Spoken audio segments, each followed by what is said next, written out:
முன்னாள் அமெரிக்க அதிபர் Donald Trump குற்றவாளி என தீர்ப்பளித்த நீதிமன்றம்.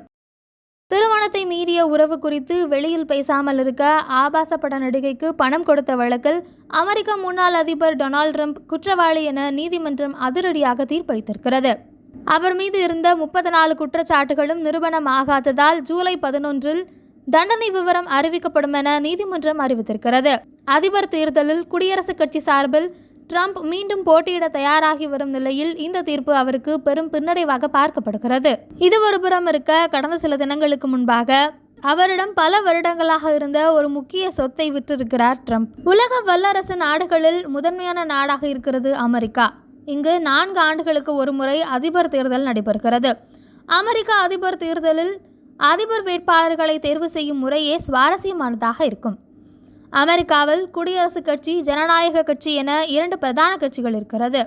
இந்த இரு கட்சியிலிருந்தும் அதிபர் தேர்தலில் போட்டியிட அதிகமானோர் விருப்பம் தெரிவிப்பார்கள். அவர்கள் அந்தந்த கட்சிக்குள் அவர்களது செல்வாக்கை நிரூபிக்க வேண்டும். அதன் பின்னர் அதிக செல்வாக்கு பெற்ற இருவர் மக்களின் வாக்குகளுக்கு முன் அமர்த்தப்பட்டு தேர்ந்தெடுக்கப்படுவார்கள். அந்த வகையில் ஜனநாயக கட்சி சார்பாக தற்போது அதிபராக இருக்கும் ஜோ பைடன் மற்றும் குடியரசுக் கட்சி சார்பாக முன்னாள் அதிபர் டொனால்ட் ட்ரம்ப் ஆகியோர் முன்னிலையில் இருக்கிறார்கள். இதில் முன்னாள் அதிபர் ட்ரம்ப் மீது எக்கச்சக்கமான குற்றச்சாட்டுகள் மற்றும் சர்ச்சைகள் எழுந்திருக்கிறது. அமெரிக்காவில் இருக்கும் பிரபல நடிகை சொல்லிய பாலியல் புகார் உட்பட பல சர்ச்சையில் மாட்டியிருக்கிறார் முன்னாள் அதிபர் ட்ரம்ப். இந்த வழக்குகள் தொடர்பாக அவருக்கு அபராதங்களும் விதிக்கப்பட்டிருக்கிறது. அந்த அபராதங்களை கட்ட அவரிடம் போதுமான நிதி இல்லாததால் ஒரு முக்கிய முடிவையும் எடுத்திருக்கிறார். சுமார் 100 மில்லியன் அமெரிக்க டாலர் அபராத தொகையை இவர் செலுத்த வேண்டிய சூழலில் அவரிடம் பல ஆண்டுகளாக இருந்த அவரது தனி விமானத்தை விற்பனை செய்திருக்கிறார். 1997 வடிவமைக்கப்பட்ட இந்த தனி விமானம் சுமார் 10 மில்லியன் டாலர் வரை மதிப்பு கொண்டது. மணிக்கு 1136 கிலோமீட்டர் வேகத்தில் செல்லும் இந்த விமானமானது வானத்தில் 51,000 அடி உயரத்தில் செல்லும் திறன் கொண்டது. கட்டுமானம் முதல் விமானத்தில் இருக்கும் வசதிகள் வரை எக்கச்சக்க சிறப்பான அம்சங்களை கொண்டதாகவே இந்த விமானம் இருக்கிறது. ஆனால் அபராத தொகையை செலுத்த அவரிடம் நிதி பற்றாக்குறையாக இருந்ததனால் இத்தனை சிறப்பம்சங்களை கொண்ட தனி விமானத்தை ஈரானிய அமெரிக்க கட்டுமான நிறுவன தலைவர் மெஹ்தாத் மொய்தியிடம் விற்பனை செய்திருக்கிறார். தனது விமானத்தை விற்று மக்கள் மத்தியில் சிம்பதி வாக்குகளை பெற திட்டம் போடுகிறார் ட்ரம்ப் என எதிர்க்கட்சிகள் விமர்சித்தார்கள் என்பதும் குறிப்பிடத்தக்கது.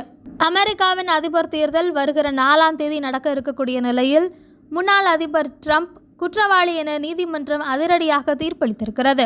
போலியான வணிக பரிவர்த்தனைகளை பதிவு செய்த வழக்கிலும் முன்னாள் அதிபர் ட்ரம்ப் குற்றவாளியாக அறிவிக்கப்பட்டிருக்கிறார். ஜூலை 11ஆம் தேதி தண்டனை விவரங்களை அறிவிக்கவிருக்கிற நிலையில் தண்டனை விவரங்களை அறிவிக்கும் வரை ட்ரம்புக்கு எந்தவித கட்டுப்பாடுகளும் விதிக்கப்படவில்லை. முதல் முறையாக அமெரிக்காவின் முன்னாள் அதிபர் வழக்கில் குற்றவாளியாக அறிவிக்கப்பட்டிருக்கிறார். 2016 தேர்தலுக்கு முன்பாக ஆபாச பட நடிகை ஸ்டாமி டேனியல்ஸ்க்கு பணம் கொடுத்ததாக 34 மோசடி வழக்குகள் இவர் மீது பதிவாகியிருந்தது. நடிகைக்கு பணம் கொடுத்ததை சட்ட செலவுகள் மற்றும் தேர்தல் நிதியிலிருந்து கொடுத்தார்கள் என வழக்கு பதிவு செய்யப்பட்டதால் மாநாட்டு நீதிமன்றத்தில் வழக்கு பதிவு செய்யப்பட்டு விசாரணை நடந்து வந்தது. தன்னுடனான உறவு குறித்து ஸ்டாமி டேனியல்ஸ் வெளியில் பேசாமல் இருப்பதற்காக ட்ரம்ப் பணம் கொடுத்ததாக புகார் எழுந்த நிலையில் விசாரணை தீவிரமாக நடந்து வந்தது. இந்நிலையில் குடியரசுக் கட்சி சார்பில் அதிபர் தேர்தலில் ட்ரம்ப் போட்டியிடவுள்ள நிலையில் மாநாட்டன் நீதிமன்றம் குற்றவாளி என அதிரடியாக தீர்ப்பு வழங்கியிருப்பது அமெரிக்க அரசியலில் பரபரப்பாக பேசப்பட்டு வருகிறது.